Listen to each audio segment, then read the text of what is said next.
thank you everybody for coming out, and I want to say sincere thanks to the organizers and to Katie McCormick for the invitation to share my research related to identity and education with all of you today. So already, we've heard quite a bit about what identity represents and how it's been taken up in different spaces through different measures. And as we can see, identity is not so simple to define, as it can mean different things, many different things to different people. We can see it as a form of group solidarity, affiliation, membership. It can be a label.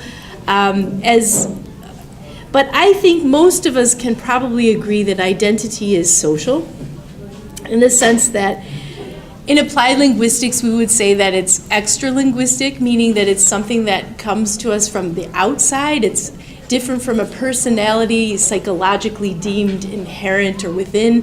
It's different from that. So you can think of identities, most people think of social identities, gender, race, culture, language, citizenship, age, social class, background, etc.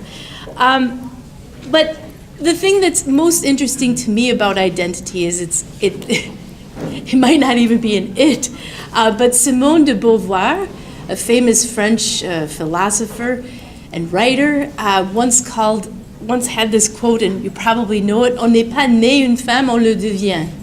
We're not born a woman, we become this. So in identity, I guess we can think of it as a process of being and becoming something. So in this presentation, I just want to talk a little bit about my understandings and positionings of identity and locate my research and how it resonates and contributes to the theme of this conference. And I'll talk to you a little bit about 3 dimensions of my work that have contributed to the theme of this conference, I think jive really well. And those are language and identity, the significance of context, place, space, and time, and then what I like to call the in-betweenness.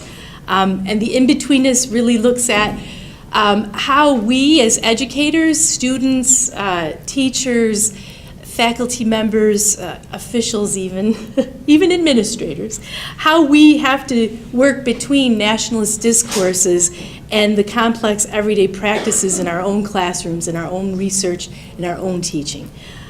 So let me start just a little bit by telling you who I am and how do I self-represent. So I'm an applied linguist with expertise in social, postmodern, and critical approaches to language, culture, and identity and learning. I would also self-represent as a critical pedagogue, very fond of Freire's work. Also a discourse analyst, so that's my background, my training. I was trained as a discourse analyst, mostly a critical discourse analyst. I also would describe myself as an ethnographer and an educator, and I've been an educator both at the post-secondary level and at the public level, K through 12. My interest in identity stemmed from wanting to understand different representations of multilingualism. Mostly, what do people do with language? How is language used in different spaces by different people?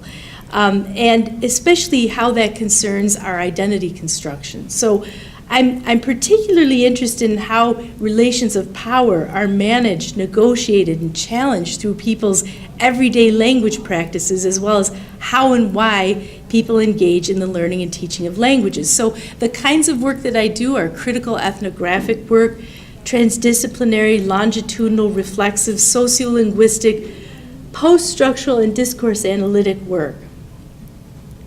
Now, the main contributions of my work here since I've been at Western, and even prior to that at OISE, have been in language teacher education. So I've really looked at research on identity and education, and that for me has centered on bridging social, critical, and postmodern approaches with everyday practices to those who are training or working to become future professional language teachers in K-12 schools in Canada, as well as elsewhere, and French language teacher and French language education in minority contexts, especially because we're in Ontario and we have a large Franco-Ontarian population.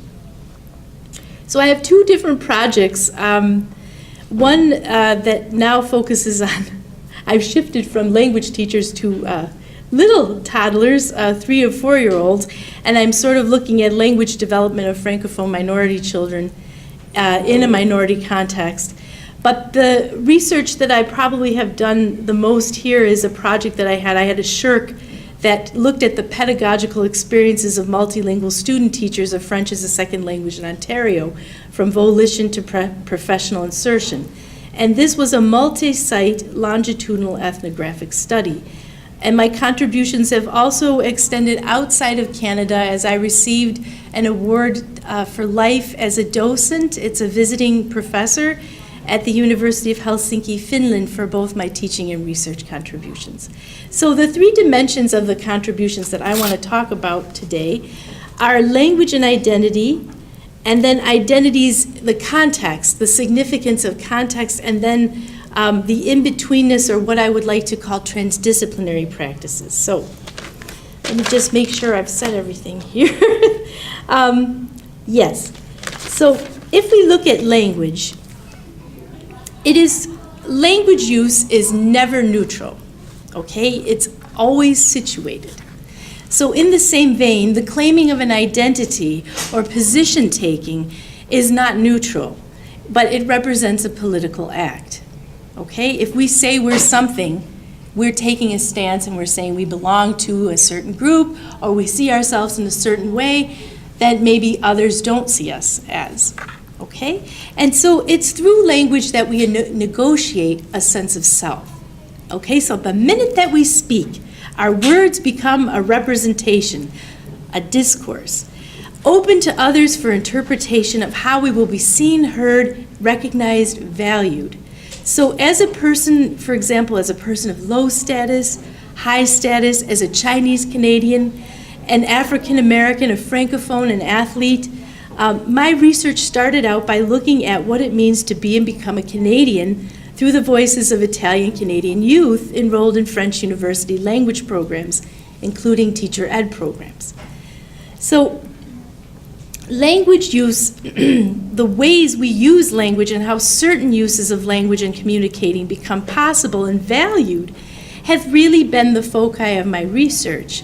Ideological positionings of language, particularly how power is exercised through language and how this has had an impact on the ways in which individuals come to see themselves. So we can imagine how the Canadian nation state has been seen, right? We're represented as a bilingual nation, and we've had a couple of really great presentations on official bilingualism. And so we're represented that way to the outside world, but in reality, it's not so evenly distributed, is it, eh? So how we become attached to these ways of being, or these identities, these positionings, after years of social conditioning and repetition, they seem to become almost biological, primordial, and commonsensical, right? But they are and have been historically situated. And that, in that regard, an identity isn't really static or fixed, as we like to think. We become quite comfortable with the ways of seeing ourselves and the ways of being, doing, and thinking. And we get so attached that sometimes we think these things become natural. But in essence, they're social and they're socially constructed. So what does that mean or have to do with education, or language education in Canada, right? So I'd say in applied linguistics, let me take that field first, as though there have been many advances made in applied linguistics, there are still many gaps regarding the real world conditions and the complexities of today's learners, particularly when we look at the continued use of skills-based competence models, which continue to treat learners and languages as homogeneous, static, commonsensical entities rather than as individuals with complex life trajectories, circumstances, experiences, and stories with complex linguistic practices that shift in different contexts and interactions. There is still an overemphasis, as much as I would like to say, oh no, that's changing, there is still an overemphasis on teacher-centeredness, grammar, and textbook language, in the language classroom especially so. Now, situating Canada, if we look at Canada, we know that immigration accounts for 2/3 of the population growth, but actually it might even be more than this now, because that was a little bit dated, my reference for that.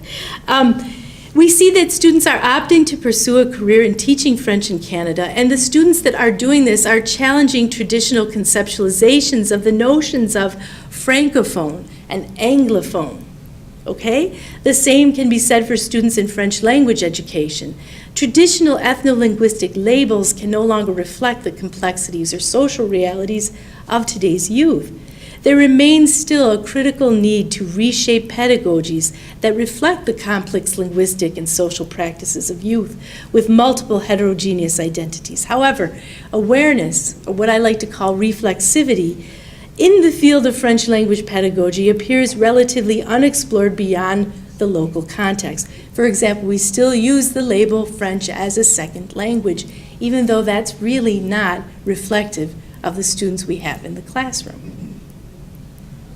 Okay, in nation, language and identity, this is the first component. Blackledge and Crease have done a lot of work, too, ethnographic work, especially on multi and bilingual students in the UK. They further assert that a common sense understanding of the relationship between language and nation disregards the diversity and variety of languages spoken in many states. Nevertheless, because of the intersections between nation and an idealized language in the form of a standard linguistic variety, language teachers, and I empathize, have an enormous amount of pressure from society to fit within the norm regarding their language proficiency and linguistic competence.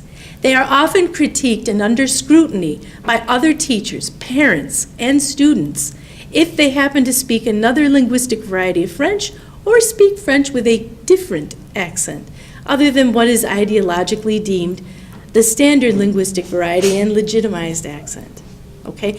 And realize that that changes, shifts in different contexts. Because if you're in Quebec and you speak French with a Franco-Ontarian accent, that might not be so cool in Quebec. But in France, if you speak Quebecois, you might not be seen as so cool. Well, maybe you'll be cute, but not taken seriously. Language and identity. So, just to sum up, there's been a Cartesian way of doing things. You know Cartesian, Descartes, right? I think, therefore I am. So we've had evidence-based testing measures, especially in the United States, national standards for foreign language teaching. The behaviorist model, where learners are seen as tabula rasas, empty slates. The scientific method and positivism have had a huge impact, and they still do in education. And language testing is neutral, objective, universal, democratic, a huge impact on the teaching of languages. Then we have the mentalist models. Language is a separate rational system that resides in learners' heads, a Chomskyan conception of language as separate mastery of an L1 idealized code and an L2 idealized code. And the two never really overlapping, but we know that they do, because what about code switching? If you're bilingual, many of us code switch between languages. We don't just have a separate one and a separate two that the twain shall never meet. So then we get to the communicative approach, where we have our French immersion programs in Canada. And this was an explicit approach on speaking the natural way, right? And this was based on Stephen Krashen's hypotheses, which formed the basis of our French immersion programs. And as you know, many of our French immersion students have no problem speaking, but they make a lot of errors, and the accuracy is not always there, if you care about accuracy, which other people do. Specific branch of globalization happening now more than ever is the neoliberalism. It's a specific branch of globalization. So we have the business model, customer-client relationship, which languages and capital are privileged and whose interests are advanced. We hear words like commodification, investments, rate of return, all these economic labels to talk about language, and language is so much more than that. It's a human connection, emotional attachment, embodiment, subjectivity, symbolic positions and position taking, identities, right?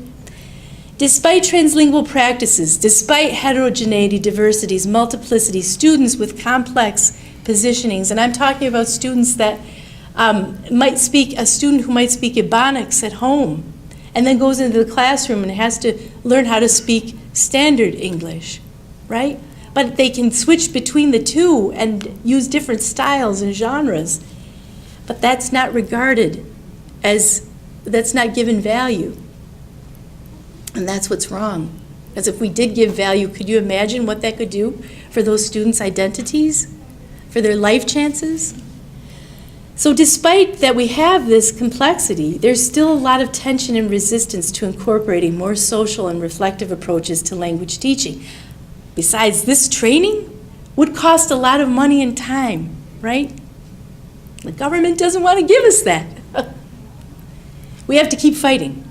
Anyhow, the last few components are context and methods. So the context, in order to observe language and social practices, I used critical ethnographic research combined with discourse analysis so that I could look at and examine participants' language use in different spaces. So not just one space, not just the university, but I looked at them with their families, I looked at them outside talking with their peers, and what I noticed was identities, their way of talking about themselves and their language practices shifted.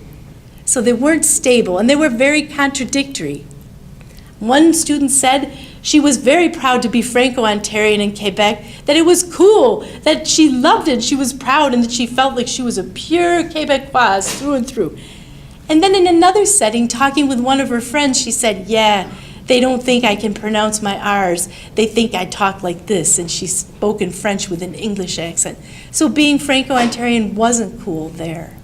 But you see, if you don't get to see the context, different contexts, you realize if you just look at the one, you're only seeing one representation, and we are more than just one representation. We are many, many things.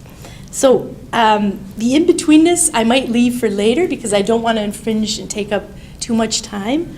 But the only thing I wanted to say is that if we consider today's language teachers, especially those in language teacher ed programs and teaching in those programs, they're attempting to catch up with our transnational times and keep pace with heteroglossic, multimodal practices and sociolinguistic variation in the classroom. So in order to accommodate students' complex identities, we need to include their linguistic practices, include some of the translanguaging, which was formerly called code switching.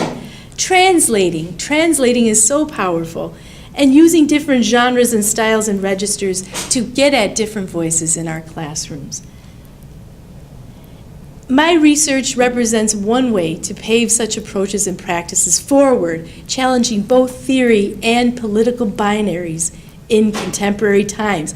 On the ground, we need to work on strategies and approaches that may enable future teachers of French and teachers of languages in general to become reflexive of their practices, especially now with Donald Trump just south of our border, as well as the ways they invest in certain representations of languages, identities, and power. And on that note, I want to say thank you very much for your attention.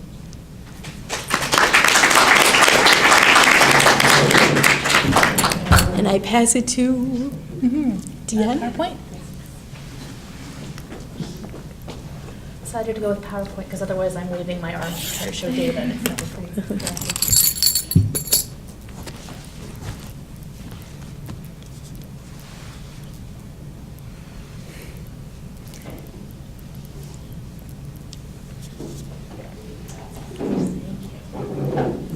Great. So I think I'll stand if that's all right with people. So today I thought I would share some work that I did in collaboration with a graduate student during my postdoc at York University. So I want to talk about some of the work that he's done with me looking at cultural context and language and how that impacts object recognition. So one of the things that Julie nicely alluded to was this idea that language doesn't sort of happen in isolation, and that if you're a bilingual individual, it's not the case that you can just switch off one of your languages and turn the other one on, that they're always interacting in some meaningful way. And so in my field, which is cognitive psychology, we've often made this distinction between whether or not language is selective, which is this idea of we've got one language on the one side, we've got another language on the other, and neither the twain shall meet, right? right? Well, that's not the way it works. We call that language selectivity, but we've sort of demonstrated at this point that's not the way bilinguals' minds work. Instead, we've got language non-selectivity as opposed to language selectivity. And so in my field looking at bilingualism, one of the driving forces, one of the driving researchers, François Grosjean, had this quote that's been quite instrumental in moving the field forward, which is this idea that a bilingual is not two monolinguals in the same individual. And what that means is, by virtue of the fact that you have this experience of being bilingual, it changes you. And then the question becomes, how does it change you? How does it impact your language processing? How does it impact your cognition? How does it change the way you view the world relative to other people who have other experiences that impact their identity and their perception of the world? So one of the things that I want to look at in my research is how can language impact cognition and the way that we think? And so I thought I would frame this with a fairly old idea, but fairly relevant as well, which is this idea of linguistic relativity, which was basically shared between Sapir and Worf, who both came up with this idea. Now they get joint credit for it. And it's really this idea that when you have a language, it directs the way you look at the world. And so it's not so much the case that everybody looks at the world in the same way, but that because of our experience, because of our language, it actually changes how we perceive and how we attend. Well, if we take a look at this quote, it means that we then arrive at somewhat different views of the world. Well, there's two different perspectives. One is a weak perspective, which is the idea that language directs your attention. So depending on how your language is set up, it might direct your attention to some part of reality more so than another. A stronger perspective is this idea that it actually constrains your perception. And so an example of this would be a number of researchers doing work in this field look at color perception. And the idea that if your language has two names for two different hues of a color, that you're going to perceive those two hues differently than somebody whose language only has one name for that color.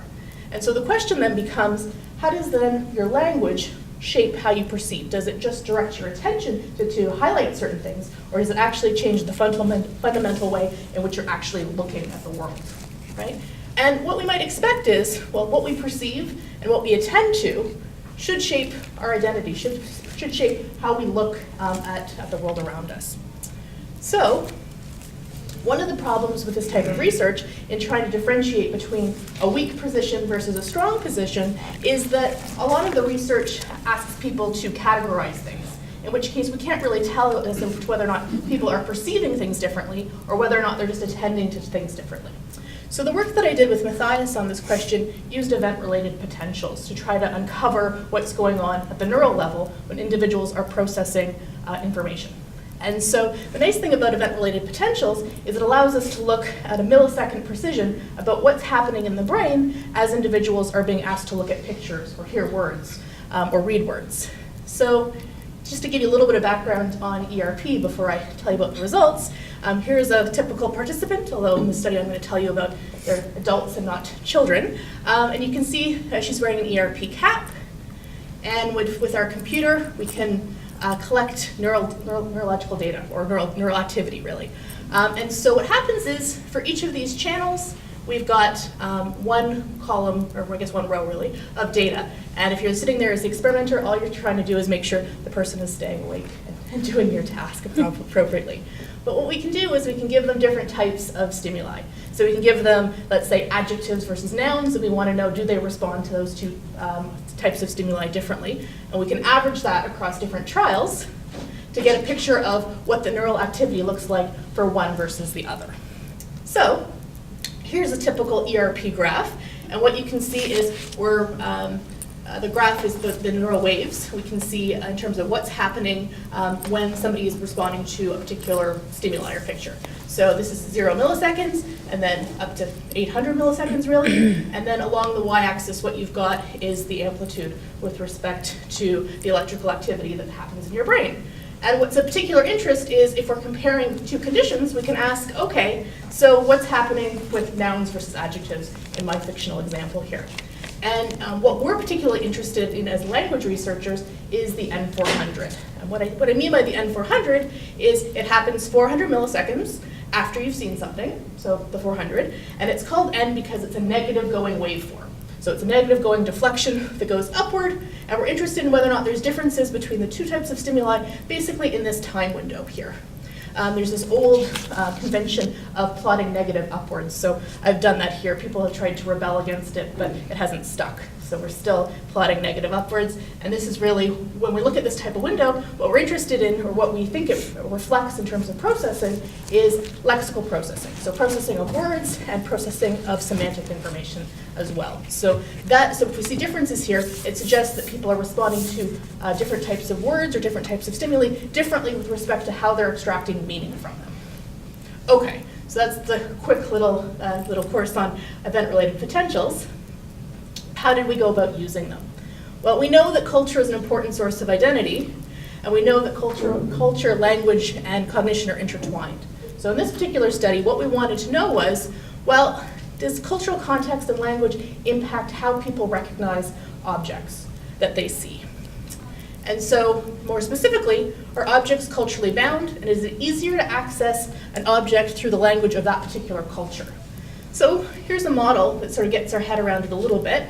In terms of Dong et al., what they were proposing was that you've got two different language stores, which we know are not quite true, they're often represented together. But the idea is that if you have a picture or you have a concept that's more specific to one language, it would be easier to access that concept through that language. So here's an example. We've got a picture of a soup. It's a picture of a Korean soup. And what we're interested in is, are people better able to recognize that as a soup if we said the word in Korean versus a picture of a soup that's perhaps more North American, as a prototypical example, tomato soup? Is it easier to access this through English? And so according to this model, we would say, well, yes, if we're in the L2, it's easier to access L2 elements through L2 than it is to access L1 elements through L2. Right? You can see the sort of the distinction that's being made between the solid line and then the dashed lines. Okay, so this is how we tested this particular question. We had participants who were Korean English bilinguals in university at York for this particular study, and we compared their performance to English monolinguals who were also at York. And we had them do what was really quite a straightforward task. It was a picture-word matching task. So they saw a picture, they heard the word at the same time, and they just had to press a button to decide, does this word match the picture that you've just seen? And so here's our design in terms of what we did for this particular project. So we can see that in English, they heard soup, they saw soup. In this case, the soup is in English. The picture is of a typical North American soup in terms of a tomato soup. So we would call this a congruent match, because clearly it's soup, so it matches, they have to say yes, but it's congruent in that the language matches the cultural context. Right? In contrast, we've got Korean, and we've got a case where clearly it's still a soup, but it's a soup that's more prototypical of Korea, and therefore it's incongruent. Okay? And then we've got the case where they see pictures of things that clearly don't match, and they just have to say, no, clearly not a soup. Okay? And what we would expect is that if individuals are better able to access information about a culturally bound object through the language in which it was learned, they should be faster at saying that soup is soup when it's the picture of the North American soup than when it's the picture of the Korean soup. Okay, so they should be faster on those congruent conditions than on the incongruent conditions. So hopefully that's okay. So what did we find? Well, we had two different measures. We had reaction time measures, and then we had the ERP that I was telling you about. So here's what we found when the Korean English bilinguals did the task in English, and we also had them do the task in Korean as well, because they could. Clearly the English monolinguals only did it in English. We didn't want to be too mean to them. So what you can see here is that for the match conditions, they're clearly faster when it's the picture of the English soup and they're hearing soup in English. And what's particularly interesting is that there's no difference between the congruent case or the incongruent case where it's a match and the mismatch cases. So we're seeing this priming where they're faster when the two are together. Right? Importantly, when we do the same task in Korean, we get the exact same results. And that's important because it means that it's not the items that are driving the effect, And that's a little bit surprising in that our Korean English bilinguals had come to Canada at various different times, but they had lived in Korea for the majority of their life. For the majority of their life. And so if that's the case, then it might be the case that when they see the English soup, they should be taking their first language and just applying those labels onto it. And we weren't actually seeing that. We were saying that this, for them, having learned the soup in the English context, they were faster when the English was being said. Okay. Then we had English monolinguals do the task to see, well, what happens when people are less familiar with items. Perhaps they're not a fan of Korean food or other such things that are not familiar with Korea in general, right? And so what you can see is they too show this priming effect. They're faster on the match than the mismatch, and then for these unfamiliar items, perhaps the Korean soup, they're slower, okay? But the pattern is pretty much, it's only really different in that match incongruent case where they don't have the familiarity with those items. What we can see is that objects are recognized faster when the language associated with the culture is used to access them. Right? So there's this ease of access when there's a match, and that concepts are more strongly linked to the language in which they're learned, according to our reaction time data. However, this doesn't really resolve our question or our problem with respect to thinking about, well, does it happen early or late? Because if it happens late, that is, people are trying to decide whether or not it's a soup or not, and they're making a judgment, well, that really might be a judgment call more about attention, what features are they paying attention to, compared to this idea that they actually perceive these objects differently, right? So one of the ways of tackling that is to look at the ERP and say, well, are we seeing some of these same patterns on the ERP that we are in the behavioral data? So here's the data for the Korean English bilinguals. A couple things to note. So there's our time windows. You can see that for this negative deflection, this N400 that I was telling you about, that when there's a mismatch, so when they see a house and they heard soup, it surprises them. And there's this larger negativity, and that's these two lines. And that's what you would expect, right? Because it doesn't match, it's not lexically correct, and they have a response to that. Perhaps more interestingly, however, is that there's no difference between our congruent match and our incongruent match, which means that regardless of which soup they saw, as my example, I'm saying soup a lot, regardless of which example they saw, they still processed it as, I recognize that as soup. So they're perceiving them both the same, but then when they're asked to judge, they're more inclined to fall back on which language they learned it in. And the same thing happens in both English and Korean. So with respect to the English monolinguals, what we see is that there's two main effects that are happening here. They're, again, slower on the mismatches, that makes sense. And for them, they're finding that it's harder to recognize the Korean soup compared to the English soup when they hear it. Interestingly, however, this is the condition where they're the absolute slowest when they're making their response, but at the neurological level, they're recognizing it as soup, despite the fact that when they're asked about it, they sort of think about it, they take more time thinking about their judgment, right? So the nice thing about this ERP data is we can get the sense of how people are processing and what they're perceiving compared to how they make those judgments in an explicit manner. So where to take that?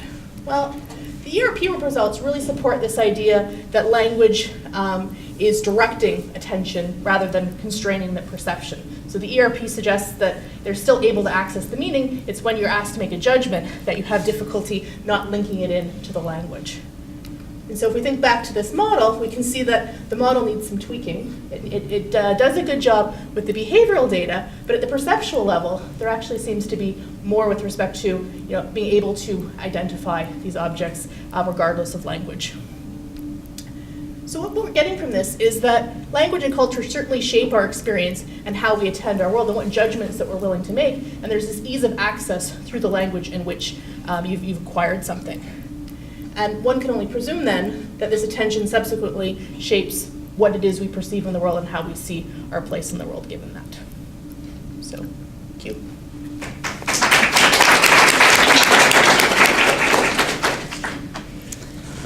All right, so I will change the conversation on language, although I will touch upon some of the ideas that Julie brought up. And I want to begin, though, by thanking the conference organizers for inviting me to participate in this panel. And I also want to acknowledge that today I participate in this conference from my location as a settler on unceded indigenous territories, where my research, my teaching, and my writing is made legitimate by educational, economic, and political structures who have systematically and continue to work to remove indigenous people's culture, indigenous people knowledge from this land.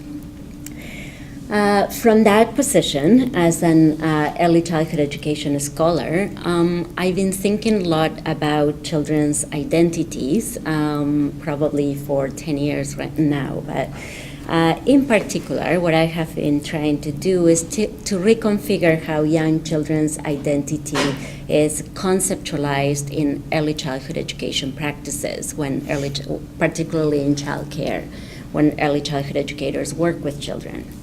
And this is what I hope to outline for you very briefly this afternoon. Most texts, in most early childhood education texts, are based on understandings of identity that depict children as coherent beings who develop their identity in a progressive path toward a final adult sense of self, as Julie spoke a little bit about it. But I find that this conception of identity that is very much dominant within early childhood education is quite limiting. The trouble with founding our relationships with children on stable identities is that it requires that we judge children on the ways that they should be, rather than valuing the ways that they are.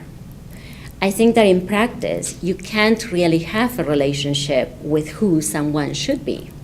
You can only have a relationship with who someone is. That requires a suspension of judgment and openness to different sets of values and variables of practice premised on alternative beliefs about how one might live. Unfortunately, we often set our relations with children on a foundation of who we judge them to be, based on who we think they should be. As long as their behavior fails to meet our sense of who they should be, we find it difficult to fully accept who they actually are. For me, this is the dilemma of having a rational sense of self or a rational sense of identity approach to my work with young children. So in my own practice, I have been trying to expand these ideas, and the work of post-structural feminists have been very useful. I know that Julia spoke a little bit about that. So on a post-foundational perspective, we understand children's identity very differently than a developmental early childhood perspective.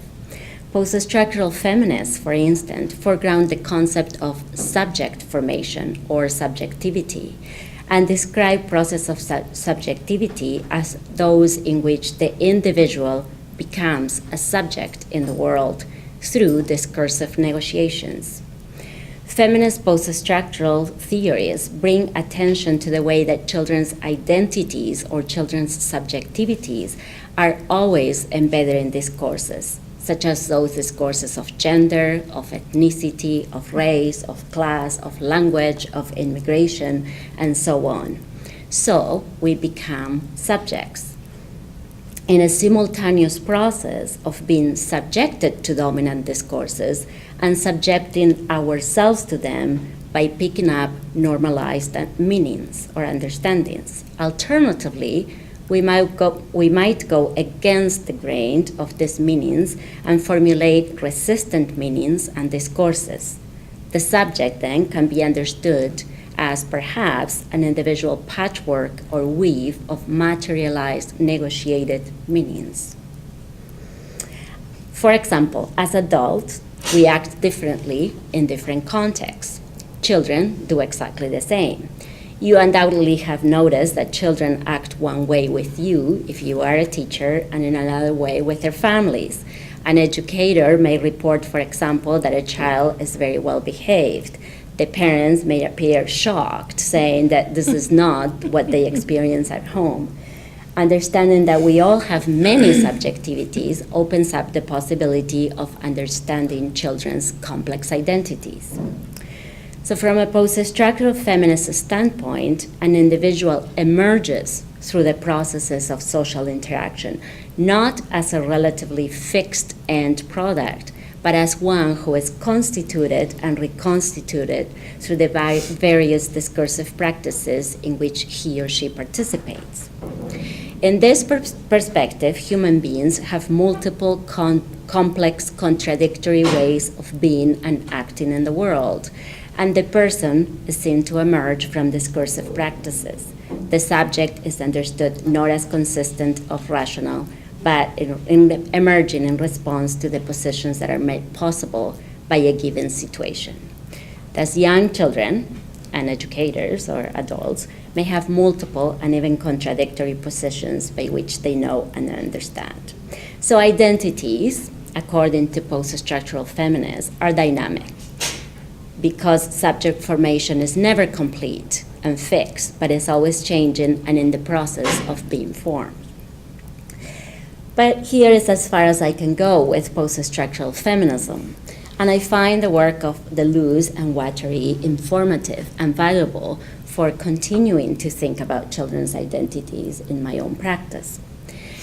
Deleuze suggests that we are not subjects as a noun, but in a constant process of subjectification. And this is to say that we are in an extended process of becoming and creating ourselves. He offers a different foundation for our interactions with others. Instead of a reliance on an outside set of dominant codes of identity, Deleuze proposes that we make a commitment to those values and actions that maximize and expand the creative force of life. That is to say that rather than judging on the basis of preset codes of identity, we instead open ourselves to the possible.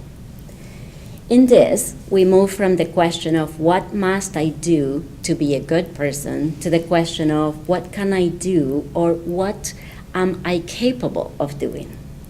This moves capacity over constraint as the basis for practice and implies a refusal to be subjugated to any outside set of rules and constraints. For example, the kinds of subjectivities that are required in settler colonial spaces or in neoliberal societies such as ours.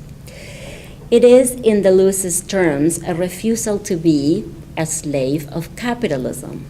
In a more affirmative statement, it is to engage what he called the will to power. Power in this sense is the affirmation of capacity. The question becomes, given my own degrees of power, what am I capable of doing? Instead of seeking to create common rules and regulations for behavior, we would instead investigate how we might explore the creation of new ways of creatively constituting our institutions, but also ourselves. And to do this, we would have to produce social structures that promote our ability to maximally and actively affect ourselves.